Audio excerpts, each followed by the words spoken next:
OTAN, Outreach and Technical Assistance Network.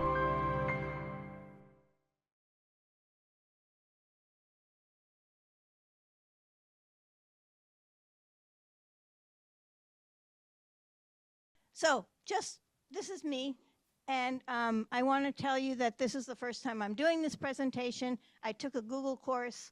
You can see I have the prompting essentials, and I'm hopeful that you will tell me how to make this course better for you. So hopefully you'll learn something about prompting, something more about prompting than you already know. So we are here, and we are going to go to Padlet, and we are going to talk about whether AI is a challenge or an opportunity, or maybe both a challenge and an opportunity. And it will look like this. I have the prompts there and the QR code for you. And you're going to click on the plus button under opportunity or challenge and write what you feel. Or you can do both. And while you're doing that, I am going to slide out of here. So here we have your thoughts. Great for creating text questions, all sorts of materials. These are opportunities. Trying to write prompts, why I'm here today. I hope I help with that. AI is a necessary evil. AI, okay, I'd like to cut down the amount of time it takes to using prompts to get what I want. Good. I haven't used AI much yet in the classroom. I like AI for creating simplified worksheets. Close is an opportunity. A lot of people are thinking it's an opportunity. That's good news. Okay, great. Yeah. All right, great. Well, it's not going away. That's the thing. So we should get used to it. Okay, let's go back to the PowerPoint, which is here. Yeah, okay, perfect. And slideshow. So let me find out about you guys a little bit. How many, okay, in the Zoom, you go ahead and type in the chat. How many of you are teachers? Okay, how many are administrators? And do I have any staff? Retired people. SMEs. Okay, and how many there? Okay, so let's hope that I cover everybody's stuff. I do have stuff for administrators and for data. I have some stuff with data, not a whole lot. So this is where you go to get all of my stuff. This is what I keep up. It's a Canvas course created by OTAN. I will also put it up at the end of the session where you can get it again. And I will put you into the TDLS group. So if I send a message, it'll only go to people who came to this workshop. I have sections. You'll be in your own little section, so you won't be getting messages from Pasadena or from San Mateo. You'll only get messages from this group. And I keep it up to date so that as AI, you know, changes very, very quickly. And so as it changes, you can get all the updated information from this Canvas course. It's not really a course. Don't worry. You don't have to take a course. And yeah, so just join it, and then you'll stay up to date. This PowerPoint is up there already. Can I go on? Is the Zoomies okay? Okay. So the power of a prompt. A good prompt is like a good question. It guides AI. And so we really need to be cognizant of how we ask the question for what we want to get. And you want to get what you want to get as quickly as possible. So there are many ways to remember how to make a good prompt, but I figured prompt was a good acronym for prompt. So I found this, I did this with ChatGPT. I came up with this acronym. The one that they gave me on the course was not easy enough for me to remember. This is easy enough for me to remember. So it's purpose, role, output, modifiers, parameters, test, and refine. And I'm going to explain to you what each of these are. And you need to put these in your prompt initially so that you get what you're looking for. So we're going to go through each one of these one by one. So the first one is purpose. You want to describe the specific goal of your prompt. What do you want the AI to do? Do you want it to generate ideas? Do you want it to summarize a text? Do you want it to brainstorm for you? Or do you want it to create a lesson plan or anything else that you want it to do? That's what the first thing is. You have to tell it what you want it to do. And this is a follow along. So in a very few minutes, I'm going to be asking you to do something. So hopefully you have a computer or you can partner up with somebody who has one. Okay. So the role. I'm sure you know about the role. I think a lot of people know that there needs to be a role. So you can act as a high school history teacher, be a creative writing tutor, be a journalist, be an ESL teacher. Anything that you need to be, you have to tell it what it is, okay? It doesn't know what your role is, what's your purpose, okay? So you need to tell it, and you need to do this in the initial prompt. You might be a adult school administrator, right? You need to tell it that. Okay, then we have the output. What do you want your output to be? And it will give you exactly the kind of output you ask for. Do you want it in a paragraph? Do you want it in a table? Do you want it in bullet points? You need to tell it exactly what you want. Later on, I'll get into the word, how many words. So that's output. And then we have modifiers. That's the M of prompt. So what level do you want it at? Now, I don't like the word for a third grader. And I want to say AI has gotten better. When I first started teaching about AI, I was telling people not to use beginning, intermediate, advanced, ESL, but AI has caught up to us. So now you can use beginning, intermediate, advanced ESL, and you can also use ABE, high school subjects. AI now knows that stuff. So you need to tell it what level you want the stuff for. And literacy, ESL literacy, you can do that too. It still doesn't do very well with that. You still have to do a lot of tweaking with literacy. It doesn't understand what literacy means. So you can do any of that. You can tell it to use Bloom's taxonomy. It knows that. Yes. It's better to be more specific. So intermediate, high, intermediate. Yeah. Yeah, it's getting better at that. Before I was telling you to use the European framework because there was more data on European framework, but we've been doing this now for more than a year, and so it's got enough data. Yeah. Oh, I think you need to use this. I came to Francisco's presentation yesterday, and he suggested for the ESL teachers who use CASAS, they have on the CASAS website, they have the grade level equivalency to each of our CASAS test scores. So if they're in beginning literacy, their scores are 160 to 180. Relevant to kindergarten, and then first grade and third grade and fourth grade. And that information is mainly for the teacher, not necessarily to hand to the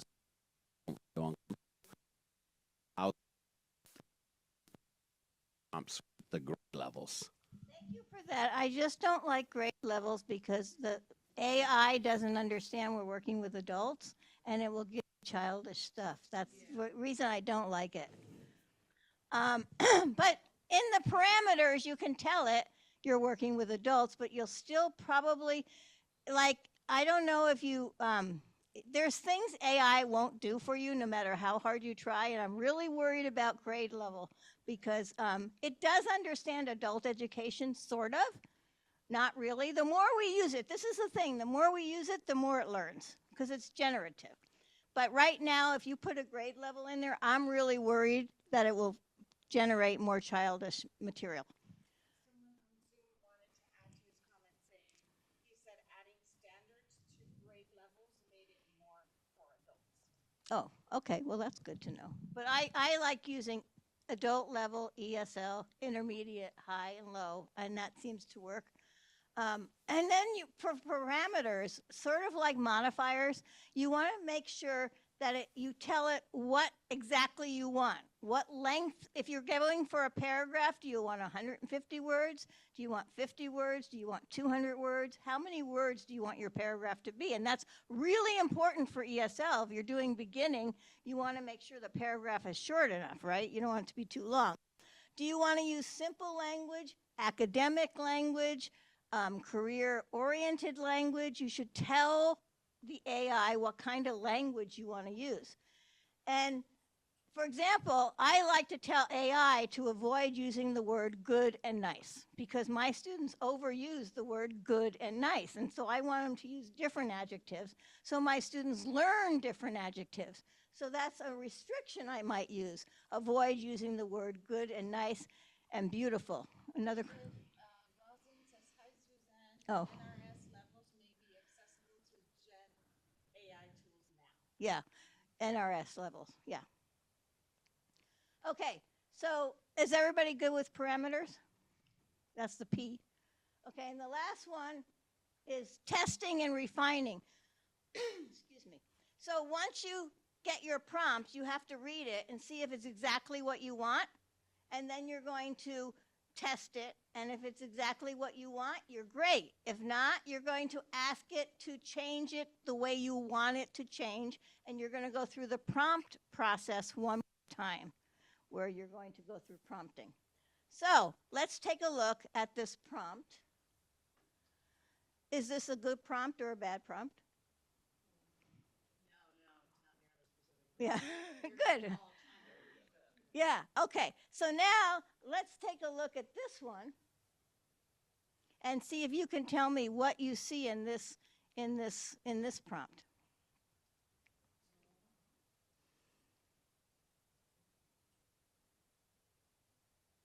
Can you see the purpose? What's the purpose?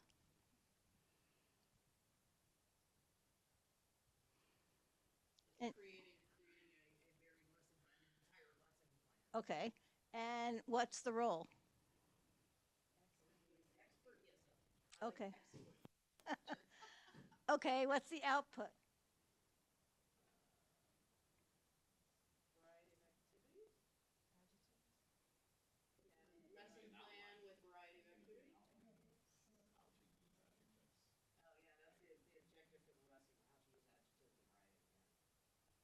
Yeah, the output is kind of long, right? Because I want a lot of stuff. Yeah. I don't want any charts or anything. I want it like a lesson plan looking. Okay. And what's the PROM? Modifiers. Yeah. Okay.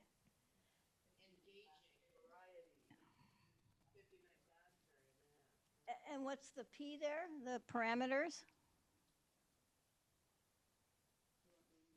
An answer key. Don't forget your answer key.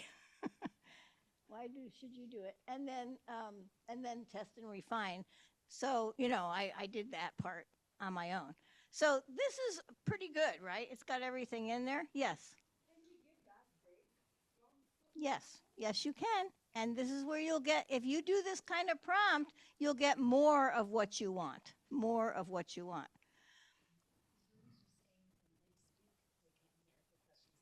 Oh, right. Correct. My question was, can we give that big prompt so many sentences? Thank you. My answer was yes. That's what you need to do in order to get the output that you want quickly. This is probably a really basic question, but is this for like ChatGPT or is this another? This is a great question. This is a great question. This is where I'm going next. So, this doesn't matter what you use, okay? And what I have here are all the possibilities of things you can use. And so it doesn't matter what generative AI tool you use. What matters is how you prompt it. So I would suggest, this is a follow-along class, so you need to practice prompting right now. And I would suggest that you not all use the same tool, because what will happen if you all use the same tool? What will happen, Zoomies, if you all use the same tool? Anybody answer me? If you all use the same tool in this room, we will crash whatever tool we are using because too many people will be hitting it at the same time. Yes. So please try to use a different one. So some of you can use ChatGPT. Now, Gemini is Google. How many of you have a Google account? If you have a Google account, you can use Gemini. You already have an account. Now, I put here two. You see the highlighted ones in yellow? They don't require any account. So if you don't want to give an account, you can use, now Padlet TA, this is brand new. This is Padlet's new thing for chatting, for generative AI. Just came out. It's completely free at the moment. I want to tell you something about Padlet. When I first started using the other Padlet, it was completely free. I made 65 boards. When they went to the pay version, they gave me 3 more boards. So now I have 68 boards. How many boards do you guys have? Yeah, you all have 3. I have 68 free. Why? I had 65. Yeah, I had 65 boards before I switched over. So if you use Padlet TA now, whatever you do, you'll probably be moved into the paid version is what I'm trying to say. So that's an idea. But Perplexity is also free. It is not a generative AI tool. Perplexity is an AI search engine. So the difference between Gemini, ChatGPT, and Perplexity is that Perplexity is only searching the internet, whereas these are generating text. But these two don't require you to log in. Gemini is Google, ChatGPT, you have to log in. So what I want you to do now for about 15, 20 minutes is try to create something with one of these tools using the prompt method that I just gave you. Zoomies, you can do this on your own, and then I would like to have us share some of our outputs, okay? Yeah, I'll go back to the, yeah. I'll do the one that has the words, yeah, this one, right? Yeah. And then if you need help remembering what something is, I will help you. And feel free to pair up. Are they all okay over there? Okay. 15 minutes.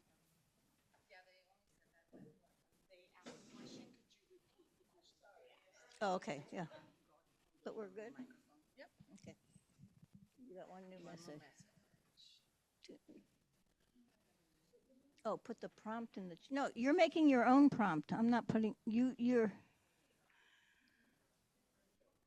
no, you can make your own prompt.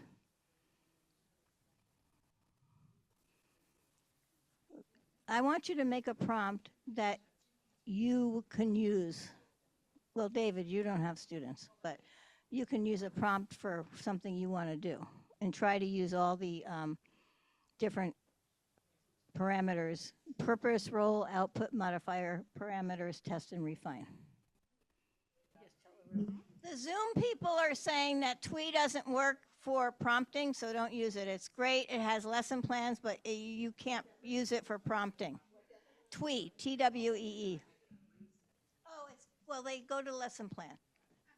If you go to lesson plan or... You don't need to sign up for Padlet TA. So you go to... Oh, it's not, you don't sign up. Yeah, if you go to, you can do images there, or you can go to lesson plan. It's divided up by, Padlet is divided up by what you want to do with it. So you just click on what you want to do with it, and then you can write your prompt. Does that make sense, Kara? So once I put in a prompt and receive the results, and now I want to refine it, do I have to re-enter my original prompt, or just keep adding, like refine the illustration or add more description, or can I just? Be very detailed about what you want to add and just add it. Yeah.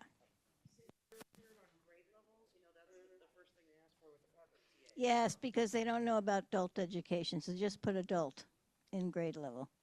Because I have to talk to them about that. This is like, just came out Monday, I think. Yeah, it's very new.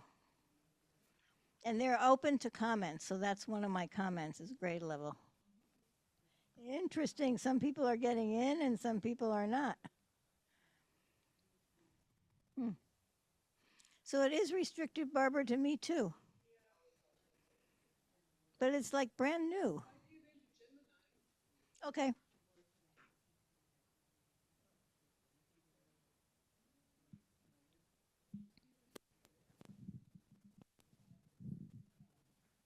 I went into, I went into Gemini, and what was my, show me, but I had more, and I really liked it. And the other thing I asked was for resources, because I wanted to see if they were accurate, and they are. Oh, They good. were. You're lucky. Yeah. So I liked it. So I asked it to give me a worksheet. There's no visuals, but I would have to put that in. So it was pretty good. Oh, good for you. To say, I mean, it kept me on track. It was good. And so it was helpful. Yeah. That's good. But I did have to. That's good. I asked for a lesson on food, focusing on ordering from a menu and discussion of different diets, different types of diets, for an ESL conversation class. And I said include a variety of activities such as role play, discussion questions, short readings. I got a very extensive lesson plan. I gave the amount of time, 2 to 3 hours. I got a very extensive lesson plan, including like the time estimates for each type, even extension activities at the end. So this is great. And I used the Padlet TA. So it's good. And what did you put for grade level? I put adult for grade level. And it's an adult level lesson?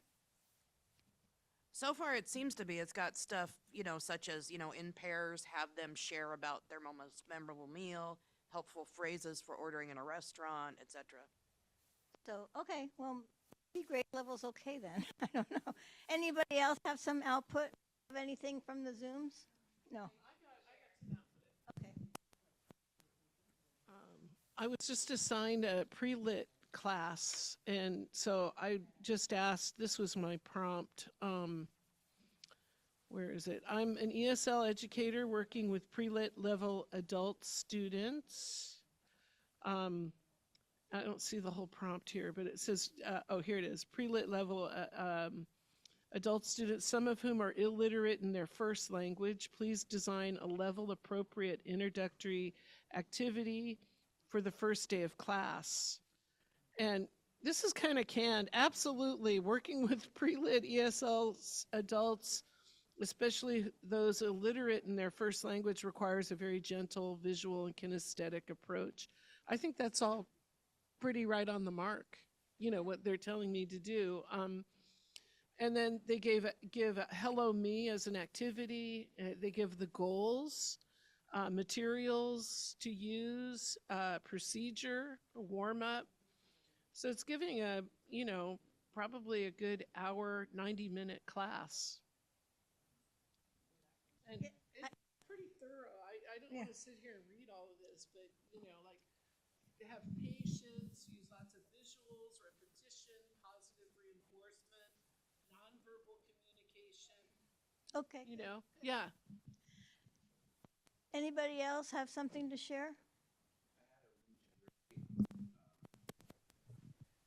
So I guess it's important to know that if you're going to use ChatGPT, that you sign in if you have an account, because I did lose my first prompt. But I regenerated a prompt, basically just a short little prompt. Generate a short story for a beginning literacy class with only 25 to 50 words that includes an answer key and 3 comprehension questions about flowers. So basically, it gave me too short of a short story. So then I said, add 25 more words, and it extended it. And it gave me 3 comprehension questions with an answer key, and I asked it for a new image, and it did create a new image for me. So just a short, 15, 20-minute activity for reading comprehension for beginning literacy. And you got an image too that fits the story.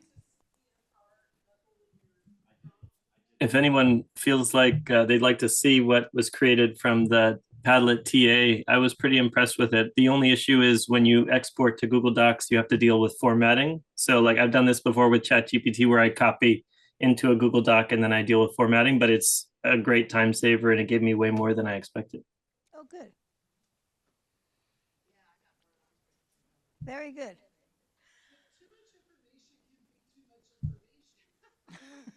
Well, I think, Barbara, you missed the section on prompting. So you may not have done the prompt exactly correctly. All right. So we're now going to talk about something else I learned called chaining, prompt chaining. So this is something I learned. Let me get my. So prompt chaining is like a chain. So you ask the computer one thing, it gives you an answer, and you use that answer to ask it something else. So it's like you're asking with a chain. And so it's not working again. Okay, no problem. Yeah. So this is where I'm going for administrators. Proposal, budget justification, prompt number 1. So let's say you have a budget, okay, and you upload your budget to your generative AI. Using the uploaded grant proposal, list the main expenses. And then, so you do that, and it lists all your expenses, right? And then you're going to ask another question. For each expense, explain why it is necessary for the success of the project. Now, it's already read your proposal. It knows what the project is because it's in your proposal. So it will then do that for you. And then you ask it again, another question. Okay, now based on each expense that you just did for me, how will you ensure that these funds are spent responsibly? So it'll give you all that information by prompt chaining, by asking it another question after another question after another question. Does that make sense? Yeah.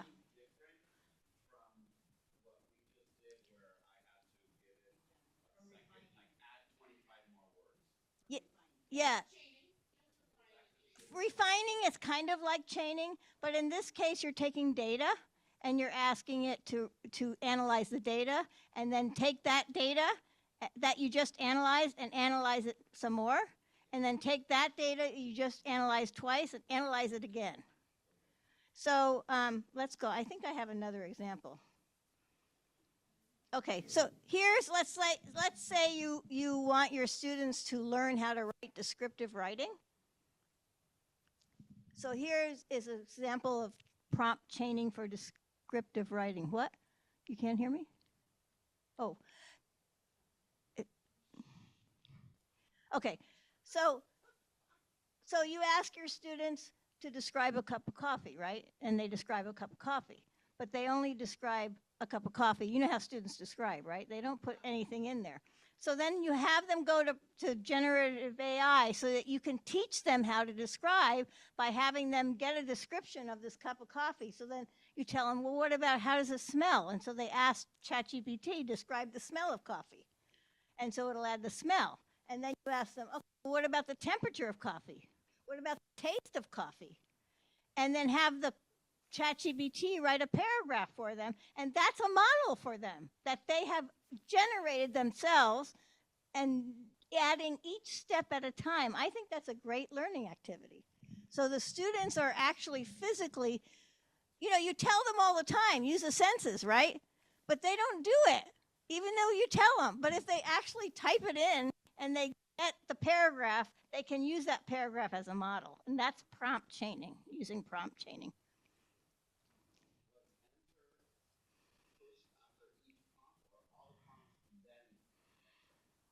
No, it's pushed at each prompt. So it was pushed at each prompt so that they would see the difference in the writing. And then at the end, they said, okay, now write me the paragraph that uses all the 3 previous prompts. Yes. And that is what I wanted to do because I wanted them to see how to write a descriptive paragraph, and I wanted to get the senses in there. Because as many years as I've taught descriptive paragraph writing, I never can get my students to put the senses in there. And after I did that, they were able to do it because they understood what I meant by the senses. So that's another description of prompt chaining. Has anybody got questions? Oh, yeah. Oh, go. Let's see Julie's prompt. Hold on.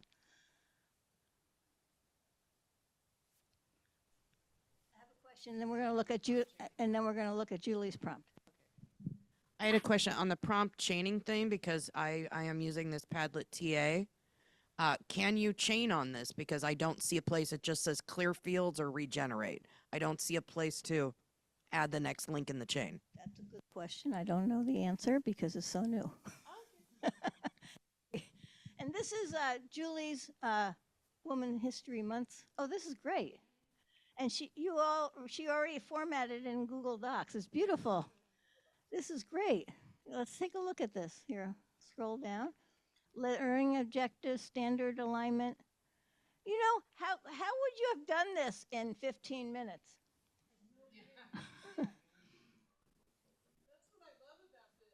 And this is amazing. Wow, this is really good. Padlet sent it to Google for her.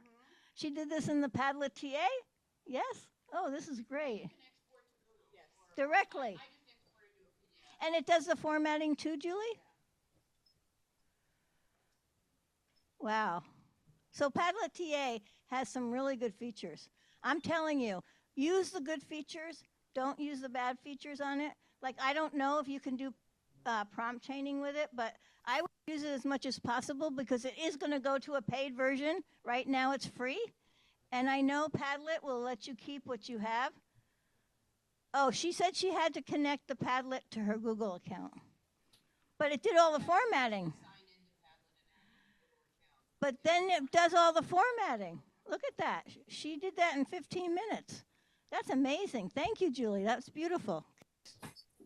Stop the share so I can. Thank you. That was pretty amazing. Okay, so I think I'm going to have you practice prompt chaining next. I believe. Oh, one more time. Vocabulary. So I was thinking, you know, all of the stuff I learned in Google, this was all for business. So I had to think different ways to show you that you can prompt chain. So you know how students do vocabulary books? So they could do it with AI. So give a simple definition of whatever vocabulary word, and then give me 3 example sentences using the vocabulary word, and then give me a synonym and antonym for the vocabulary word. And I might even go farther and say, give me a picture for the vocabulary word. And then they have their dictionary made up already, right? And if you're on Padlet, as we know, you can just export it to Google, and they have a book. So yeah, so that's another example of chaining where they start off with the word, and then this isn't exactly prompt chaining because it doesn't use the second example. You're really supposed to use the second example and the third, and it's using the first example. So it's not exactly prompt chaining like I described it in the last example. So yeah, I probably have to think of a better example next time. I should say from these 3 example sentences, give me a synonym, antonym for that word or something. Yeah. Wait.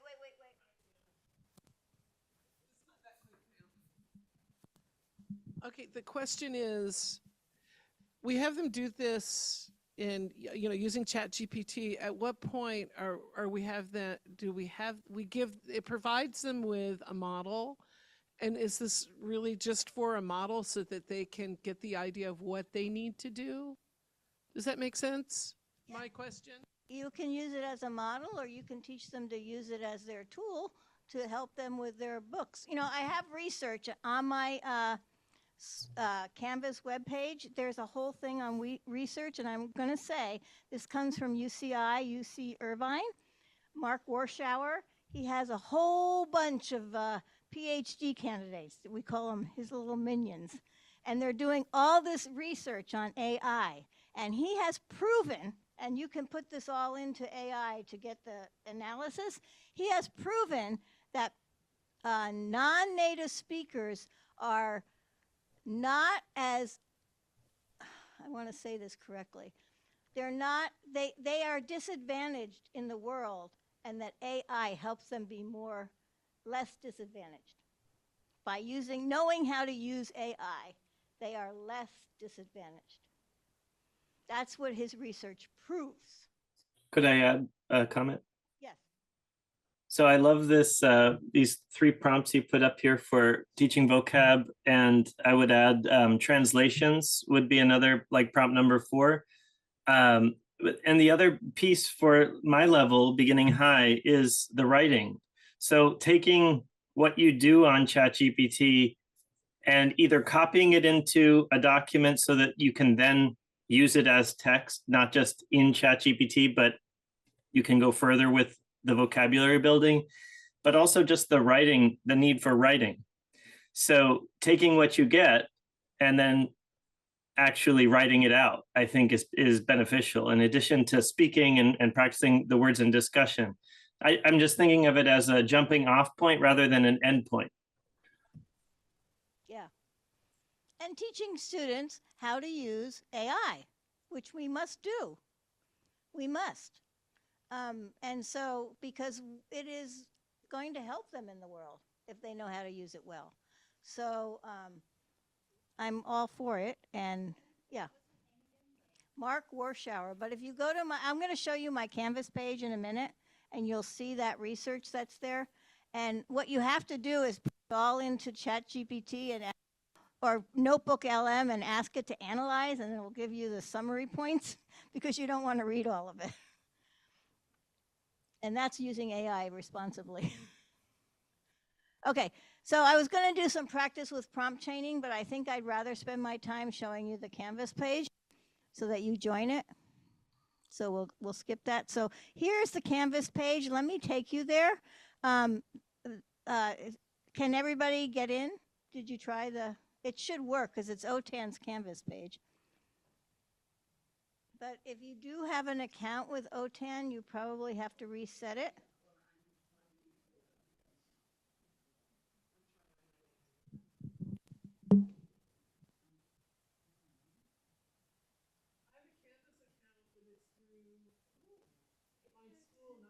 You have to use the one through OTAN. It's not through your school. I can tell you that. No, you have to go to aecalifornia.instructure.com/courses. Let me share. No, you have to go through that link. Let me share. So why don't you guys send me, my email is sgaer@scoe.net. And I will find out why that's happening. Send me an email and we'll get you in, I promise. SGAER at scoe.net. That's correct. Yeah, send that. SGAER@scoe.net. And then we'll get you in. I don't know why it's not working. I have no idea why it's not working. And it has worked before. I don't think there's a reason for it not to work. So as you can see, I have the AI research. Those are all the research papers from Mark. And then I have this. I don't recommend necessarily that you go through all of this. This is kind of like a rabbit hole you'll go down. It's a lot of stuff. He has a lot of stuff, and it might already be some of it outdated. I don't have access to change this stuff, but I left it up because some of it's quite valuable, but it's a rabbit hole, just letting you know.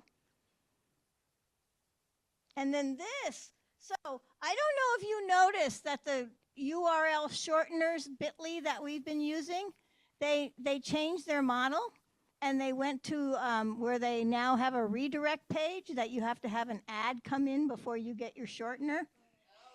So Brent Warner, wonderful Brent Warner, who works at Irvine Valley College, I don't know how he did it. He's very techy. He made a URL shortener for us that we can use for free forever, he said. So that's there for you guys. You just, if you're not in it, you probably have an account because you went through DLAC. Yeah, well, computer, yeah. Yeah, she's in her OTAN account. Yeah. Okay. Well, I'll send me an email and I'll give you all a course invitation. Okay, so we can send you an email and say, we'd love to be in your campus course and we Yes. know which one to put us in? Yeah, Okay. absolutely. That's the only one I have. This is the only thing I do right now is teach people about AI. Okay, then there's some ethics thing here. This academic integrity doc is a doc. So you all know that I used to work at the American University of Afghanistan, and our USAID went away, and my job went away, and my students, my female students, are no longer getting educated. But when they were getting educated, I was teaching them how to use AI.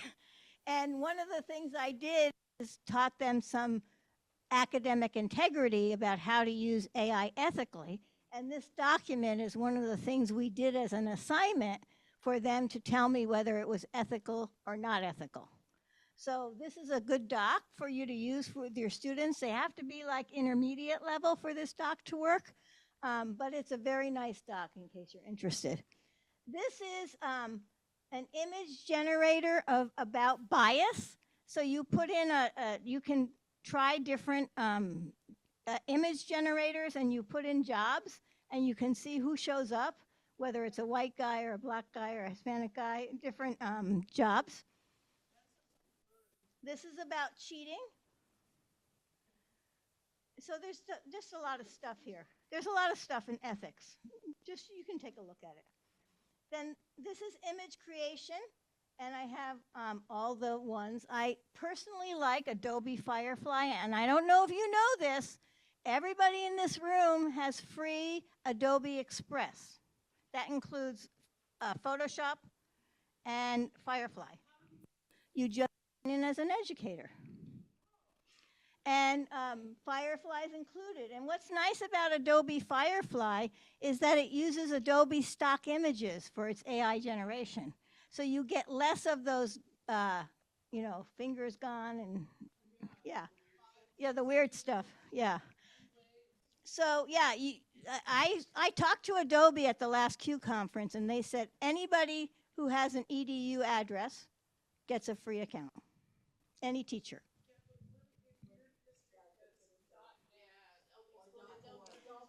Well, try it. Yeah, try it. Just say you're a teacher and put in your email, and it should work. Anything from them? No. Okay. And so here is, these are all different image generators. I just put them all there. You can explore them. And okay, then here's prompt engineering. There's a lot of prompt engineering for educators, prompt library, Claude has one. Some librarians made one. There's one for Gemini. They all have their own prompt libraries that you can use for basic prompting. So that's there.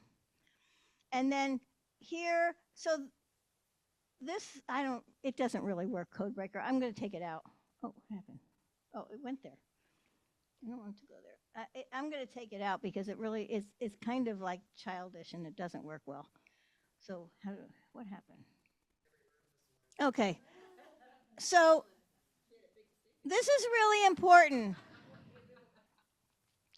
I do this periodically, every 3 to 6 months. I do a search on where the data comes from.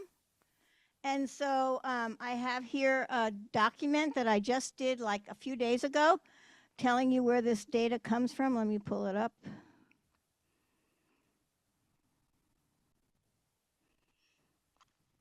Good, it's all showing. The questions I want to ask Melinda, I can't ask her anymore. It's Marjorie now. Okay, so here you can see when the last data update was. You can see how much you can upload a file for each of the different generative AI programs. You can see how many messages you get. And you can see here, Gemini doesn't give you much information. Gemini keeps saying they won't tell you anything. So I put that is not publicly, but the other ones tell you. So like this one, Claude and Magic Schools 2024. This one doesn't tell you. This one doesn't tell you. But when they tell you, I put it in there. So this gets updated every 3 months or so. I go and check it, and then I update this document so you get the latest and greatest information about. And then this is another thing. If you ask your students to write about something that happened in 2025, they cannot use AI to write because it won't be in there, right?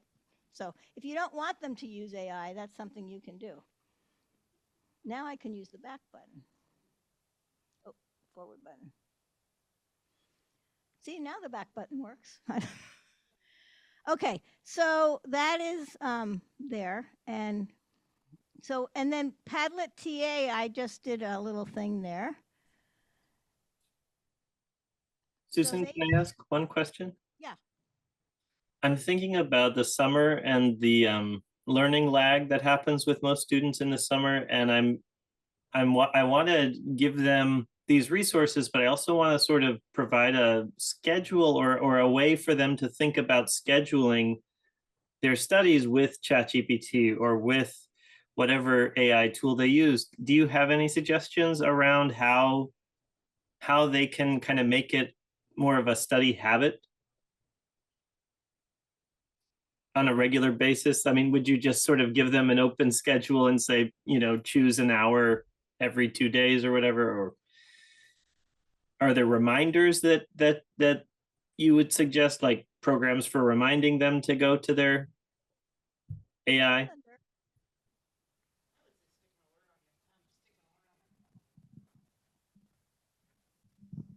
I mean, whether they study or not is really up to them. But I mean, I would do something like I use my phone to alert me. So if they like stuck an alert on their phone every week, and then if you set up, I don't know, maybe you set up a list of look up this topic or this thing this week, and you could just give them the whole list, and then they could determine kind of the time. Google Calendar does its own alerts, I think, yeah. So yeah, I did a separate one on Padlet TA because it's brand new. So I thought that that would be, yeah, no chaining, but has other benefits. It does go directly into Google. And then here's lesson plan builders. School AI is really cool because it allows you to make robots easily, and you can actually track your students using the robot, so that's really cool. It's not about prompt engineering, so I'm not allowed to do that lesson here. So, but it's not 100% free, but the robots are free. And then these are just cool tools that I'm not able to go over. They're whole presentations in themselves, but I have them here for you to explore. And this one is not public because it doesn't work really well. Food Mood is really cool. You can get recipes and mesh different cultures together, like Iranian and Mediterranean. Yeah, it's really cool. And then these are chatbots. This is a video maker. Again, here is today's presentation, and here are some other presentations I gave. And then you don't have to worry about homework, but if I come to your school and I do my AI presentation, part 1 and part 2, then I have a homework section, and we put the homework with their permission on my site for people to use. So these are lessons that people made from my work. So what questions do you have, and what do you think about this presentation? Because like I said, it's the first time I've done it. Yeah. But wait. Before you share your glimmer.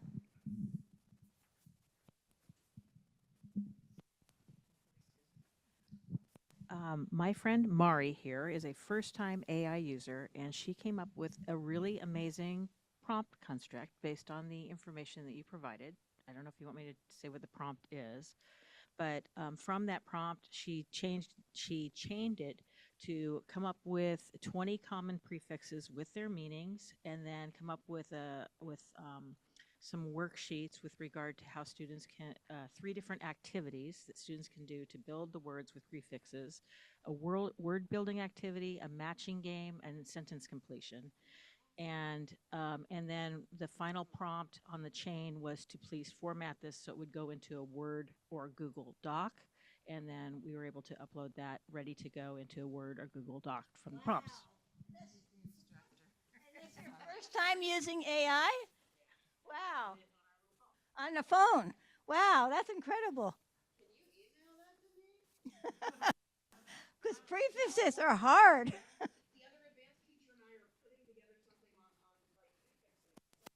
Anything from the chat?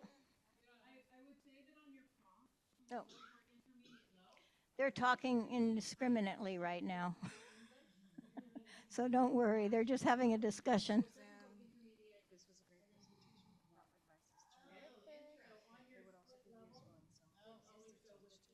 Yeah, I agree, David. Everything I do should be taught to students, but I have no students. I used to have students before they canceled USAID.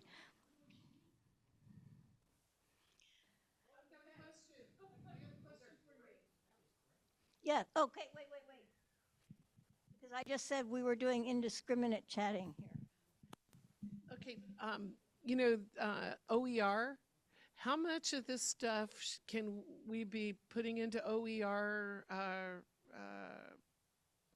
where you upload into OER resources?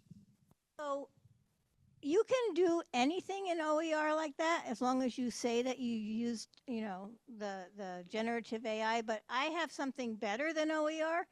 OTAN has teaching with technology lesson plans that we're trying to upload these lessons to the Teaching with Technology database. So if you go to otan.us and you go to resources, you'll see Teaching with Technology. And we would love to have those lessons, so you can send them to me. So we can upload our AI-generated lessons into Teaching with Technology? Yeah, as long as it has all the pieces. So you have to send it to me, and I have to make sure it has all the pieces. Yeah. That would be great, because then we're trying to get teachers to use that. And that would be something safe for teachers to use that don't want to use, generative AI. Jonah also said English-practice.net has a bunch of listening exercises, if you guys want. Some teachers compile their own resource list. It would be great to share these in May. English-practice.net. Okay, the PowerPoint. So I'm gonna. It's in the Canvas course. So just. Okay, yeah. So what I'm going to do, if you send me your email, I'm going to invite you to the course, and that should work. Gaer@scoe.net. Just say I need access to the course, and I can put your name in there, and I say invite to the course, and it works. No, SGAER@scoe.net. SGAER. That's my last name. S for Susan. GAER. Right here. She's writing it already. Oh, yeah, I got it. It's .net. You can also put otan.us, but that's the actual. Okay. Sorry about the no access denied. I don't know why that's happening. I've done this workshop many times, and it has never had that problem. Not this specific one. Maybe that's what David's asking. I think so, David, yes. Thank you so much for coming. It was the first time I've done it. Yeah. Appreciate everybody here.